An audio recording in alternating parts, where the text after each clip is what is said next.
Communist ആണോടാ? 40കളിലെ കേരളത്തിന്റെ സാമൂഹിക രാഷ്ട്രീയ അവസ്ഥകളിലൂടെയുള്ള സഞ്ചാരമാണ് വസന്തത്തിന്റെ കനൽ വഴികൾ. ജന്മിത്തത്തിനെതിരെ പി കൃഷ്ണപിള്ളയുടെ നേതൃത്വത്തിൽ നടന്ന പോരാട്ടങ്ങൾ ചിത്രത്തിന് പ്രമേയമാകുന്നു. തമിഴ് ചലച്ചിത്ര താരം സമുദ്രക്കനിയാണ് കൃഷ്ണപിള്ളയുടെ വേഷത്തിലെത്തുന്നത്.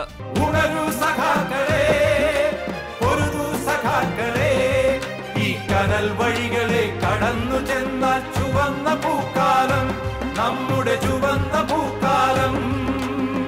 കൃഷ്ണപിള്ളയോടൊപ്പം EMSഉം AKGയും ചിത്രത്തിന് കഥാപാത്രങ്ങളാകുന്നു. പത്രപ്രവർത്തകനായ അജിത് ഗോപിയുടെ ജീവിതത്തിലൂടെയാണ് ചിത്രം ചരിത്രത്തിന്റെ താളുകൾ മറിക്കുന്നത്.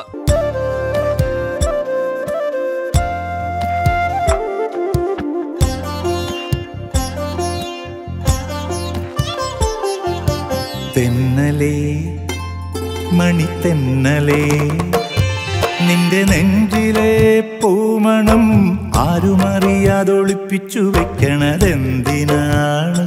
പ്രശസ്ത വിപ്ലവ ഗായിക PK മേദിനി ചിത്രത്തിൽ സംഗീത സംവിധാനം നിർവഹിക്കുകയും ഗാനം ആലപിക്കുകയും ചെയ്തിട്ടുണ്ട്. കത്തുന്ന വേനലിലൂടെ കനിവിനായി കരഞ്ഞുകൊണ്ട് കനൽ വഴികൾ താണ്ടി നടന്നു പോയൊരു കാലം, ചുടുകണ്ണീർ കാലം. അനിൽ B. നാഗേന്ദ്രനാണ് ചിത്രത്തിന്റെ രചനയും സംവിധാനവും നിർവഹിച്ചിരിക്കുന്നത്. മുൻ സ്പീക്കർ M. വിജയകുമാറും മുൻ മന്ത്രി MK പ്രേമചന്ദ്രനും ചേർന്നാണ് ചിത്രത്തിന്റെ ഗാനങ്ങളും പ്രമോയും പുറത്തിറക്കിയത്. നാളെ നടക്കുന്ന യോഗത്തിന്റെ വിളംബര പതാകയാണിത്. ഏതെങ്കിലും ഒരുത്തന് തൊടാൻ ചുണയുണ്ടെങ്കിൽ തൊട്ടുനോക്ക്. മീഡിയ 1 തിരുവനന്തപുരം.